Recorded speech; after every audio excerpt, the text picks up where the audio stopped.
네, 안녕하세요. 조정호입니다. 오랜만에 또 여러분들하고 같이 최근 보안 사고 사례를 공유를 하도록 하겠습니다. 요 영상 2024년도 12월 88일 기준이고요. 그동안에 좀 제가 유튜브를 좀 많이 안 했기 때문에 좀 많은 일들이 일어났습니다. 그래서 거기서 이제 굵직했던 것들 사례로 여러분들하고 같이 이야기를 해보도록 할게요. 우선은 국내에서 발생했던 보안 사고 사례 같은 경우는 이제 심리검사 플랫폼 마흔사랑이라고 하는 사이트가 있습니다. 저도 평소에는 안 가보는 사이트입니다. 근데 이제 회원 개인정보들이 이제 유출을 했고요. 11월 16일 날 해서 17일 사이에 유출이 뭔가 사실이 인지를 했고요. 그 다음에 12월 2일 날 일부 또 회원 정보들 유출 정보를 최종적으로 확인했다라고 이제 나와 있습니다. 물론 이제 유출이 됐다라고 생각하면 즉시 신고를 해야 합니다. 언제 또 신고를 했는지는 잘 모르겠는데 그것도 나중에 이제 과태료나 그런 것들 부과될 때도 반영을 하게 되겠죠.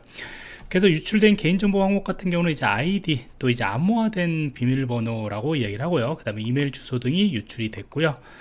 해킹 사고 같은 경우에는 지금은 이제 내부적으로 판단했던 것들은 SQL 인젝션이라고 이렇게 발표를 했는데 기사를 보니까 요거는 이제 SQL 인젝션은 아닌 것 같다. 왜 그러냐면 jQuery하고 관련된 부분들이 이제 SQL 인젝션이 나올 수가 없는 부분이다 보니까 아무래도 SQL 인젝션보다는 IIS 취약점에서 어떤 입력과 검증 부재로 이러한 것들이 유출이 되지 않았냐, 다른 전문가가 그렇게 좀 이야기를 하고 있습니다.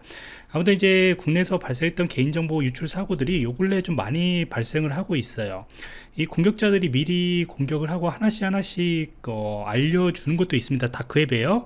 그래서 일주일에 한 번씩 계속적으로 올라오는 것들이 좀 보이는데 언론 쪽에는 조금 이제 후에 이게 어느 정도 조사가 되고 난 뒤에 이제 공개가 되기 때문에 조금 늦은 감이 있습니다. 지금도 여러 업체들 같은 경우는 올라오고 있습니다. 다크웹에요. 그게 언제 터질지는 이제 좀 주고 봐야겠던 사항이고요. 그래서 이제 SQL 인젝션 공격으로 인해서 우선 이게 SQL 인젝션은 아닌 것 같지만은 아무튼 사례들을 보시면은 과징금은 9천 정도, 과태료는 이 정도, 4개 사업자니까 나누기 4 정도 하시면 될 것 같습니다. 그래서 이런 정도의 과징금하고 과태료가 부과된 것을 좀 볼 수가 있습니다. 아직은 그렇게 크지 않죠. 메타 같은 경우에는 이제 페이스북이죠. 페이스북 메타 같은 경우에는 유럽 쪽에서 요 근래도 계속적으로 과태료를 맞고 있는데 어마어마합니다. 거기에 비해서는 굉장히 소소하다 이렇게 보시면 될 것 같습니다. 그 다음에 이제 락앤락 같은 경우에도 이게 꼭 보안 쪽문만 아니고 이제 경제적으로도 좀 이슈가 되는 회사입니다. 여러분들 아마 락앤락은 많이 들어보셨을 겁니다. 사실 이 회사가 그렇게 갑자기 많이 어려워질 거라고는 저도 생각을 안 했는데 아무래도 이제 중국 쪽에서도 관련된 제품들이 좀 나오고 저가 제품들이죠. 그런 거 나오다 보니까 아마 좀 많이 버티지를 못하는 것 같습니다. 그 와중에 서버 해킹들을 당해가지고 개인정보들이 또 유출이 됐습니다. 그래서 이것이 원래는 더 이슈였었거든요. 12월 9일 기준으로 코스닥 시장에서 이제 상장 폐지가 되면서 여러 기존 주주들한테 그 다음에 이제 여러 언론들한테 많이 막고 있는 찰나에 갑자기 또 11월 27일 날 개인정보까지 유출이 됐다고 하니까 이게 더 이슈가 좀 되지 않았나 이렇게 생각을 합니다. 뭐 상상으로는 이제 보복을 이렇게 생각할 수도 있겠지만 그건 제어의 이제 상상인 것이고요. 그래서 개인정보 유출들이 좀 많이 유출이 됐습니다. 뭐 아이디 암호화된 비밀번호, 그다음에 이름, 주소, 휴대폰 번호 여러 가지가 있고 CI 정보까지 유출이 됐고 상황에 따라서 여러분들이 선택으로 어떤 이벤트나 그런 것들을 이제 입력을 하잖아요. 거기에 대해서 이제 생일하고 기념일 이런 것까지 다 이제 유출이 된 것을 보고 있습니다. 그래서 이 사건들도 이제 나중에 조사가 나오면 어떻게 해킹이 됐는가 한번 좀 봐야 할 것 같습니다. 우선은 개인정보가 이렇게 유출된 사건들이 발생을 했습니다. 해외 뉴스들이 조금 더 이제 관심을 저는 가지고 있습니다. 해외 뉴스 정보들을 좀 보시면은 랜섬웨어가 진짜로 많이 증가를 하고 있습니다. 그리고 그 랜섬웨어도 기업들 대상으로 굉장히 과감하게 하고 있고요. 또 협상 금액들도 많이 높아졌어요. 그러다 보니까 랜섬웨어 때문에 이제 다국적 보드카 그룹 스톨리라고 있는데 저는 이제 저도 별로 그렇게 관심이 없던 회사이지만은 굉장히 큰 회사더라고요. 보드카 쪽으로 이제 관심 있으신 분들은 아마 아실 겁니다.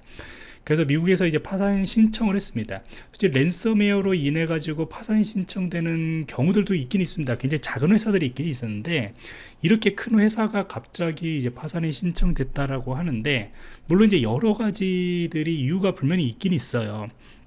뭐 경영적으로 좀 이렇게 시장을 따라가지 못했던 부분들도 있고 뭐 여러 가지 이유가 있는데 그 중에서 제일 큰 이유가 이거였다라고 이제 나온 것이죠.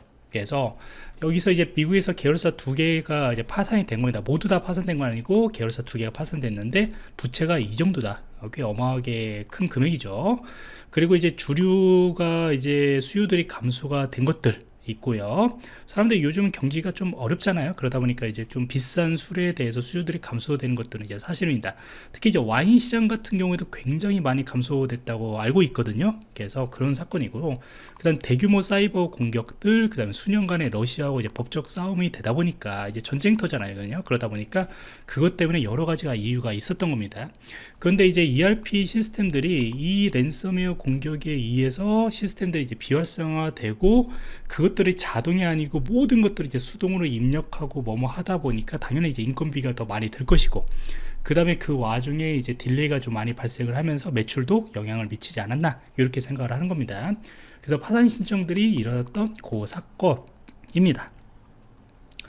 자, 그런데 이제 랜섬웨어에 의해서 큰 사건 중에서 저는 이제 기억나는 것이 사실 유나이티 헬스 그룹이라고 하는 회사입니다. 아마 요즘은 유나이티 헬스 그룹이 또 이슈가 하나 있었죠. 그 계열사 CEO가 총살이 당했죠. 근데 이제 총살을 한 사람을 오히려 더 이제 칭찬하는, 아마도 이제 보험비들을 안 주다 보니까 그런 분노들이 노출이 되면서 이제 유나이티드 헬스 그룹 같은 경우도 주식들이 굉장히 많이 내려갔습니다. 거의 독점 기업이거든요, 얘네들이요. 보험 회사에서 따지면요. 그런데 많이 내려가 있는 상태입니다. 저도 조금 일부 주주였는데 얘를 윤리적으로 좀 팔아야 할지 좀 그렇게 생각도 할 정도로 많이 내려간 상태입니다. 그래서 거기에서 이제 체인지 헬스 그룹이라고 이제 랜섬웨어 공격들을 받아가지고 굉장히 크게 받았어요. 그래서 그 사건들을 통해 가지고 이제 다른 뭐 이렇게 의료 시스템을 가지고 있는 뭐 약국 같은 경우나 이런 회사 같은 경우에도 좀 파산들이 많이 일어나지 않았냐, 이런 뉴스들이 같이 엮어 가지고 나오는 그런 사례들을 좀 볼 수가 있을 겁니다. 그래서 지금도 이것들이 이제 반복적으로 좀 일어나고 있더라고요. 이게 한 번만 딱 일어난 것이 아니고 이게 또 이제 해킹을 또 이제 계속적으로 공격을 하고, 또 이제 다른 뭐 랜섬웨어 공격들이 일어나고 뭐 이런 것들이 계속적으로 좀 어느 정도는 반복이 되고 있는 상황인 것 같습니다. 아무튼 이제 랜섬웨어 해킹으로 인해서 아마 여러분들도 한번 상상을 해보시면은 갑자기 우리 회사에 랜섬웨어가 걸려가지고 내가 가지고 있던 고객 그런 문서들, 그 다음에 이제까지 했던 그런 재무제표 문서들이나 뭐 여러가지 중요한 그런 자료들이 다 랜섬웨어 걸렸다고 생각하면은 아마 저라도 이 회사를 접어야 하지 않을까, 이렇게 생각할 수도 있을 것 같아요. 그런 사례들이 앞으로 좀 많이 나오지 않을까, 이렇게 생각을 합니다. 그 다음에 이제 랜섬웨어 해킹 사고는 꾸준히 이제 증가를 하고 있고요. 저번에 제가 요거 하나 페이지에 한번 보여줬을 겁니다. 바로 랜섬웨어 라이브라고 하는 사이트입니다. 요것도 여러분들이 바로 즉시 접속을 해서 볼 수가 있어요.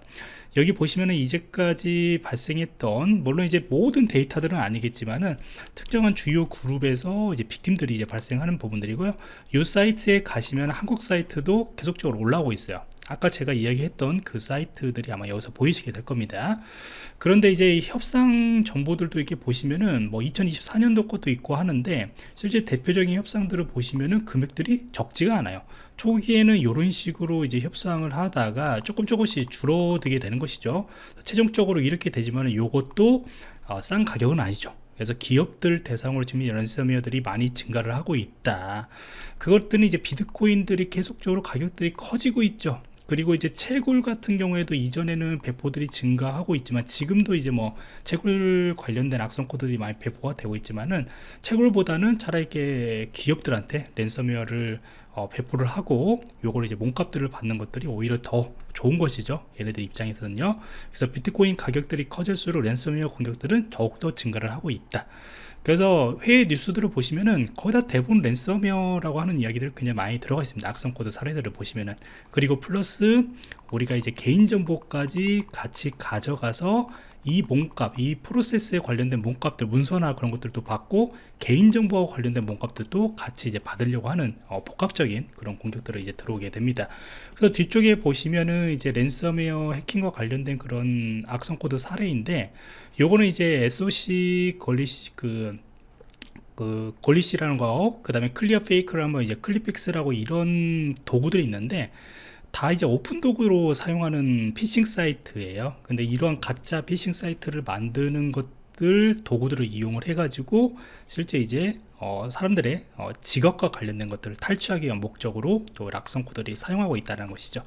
그래서 피싱 사이트를 뭐 유포를 할 때도 뭐 링크로 유포를 하기도 되고, 그 다음 구글 광고 사이트에서 최상단에다가 올려가지고 그런 피싱 사이트들을 유도를 할 수도 있고, 여러 가지 유도를 하게 되는 것인데, 이런 코인 러커라고 하는 이런 악성 코드 같은 경우에도 실질적으로 이렇게 어떤 중간에 이제 이렇게 주입 방식으로 통해 가지고 사용자들의 그러한 어떻게 보면 그 지갑이죠, 우리가 코인 지갑이나 그런 데다가 사용자들이 입력을 할 때 거기에 관련된 정보들을, 인증 정보나 이런 것들을 다 가져가 가지고 실제 탈취하는 그런 사례들도 많이 있습니다.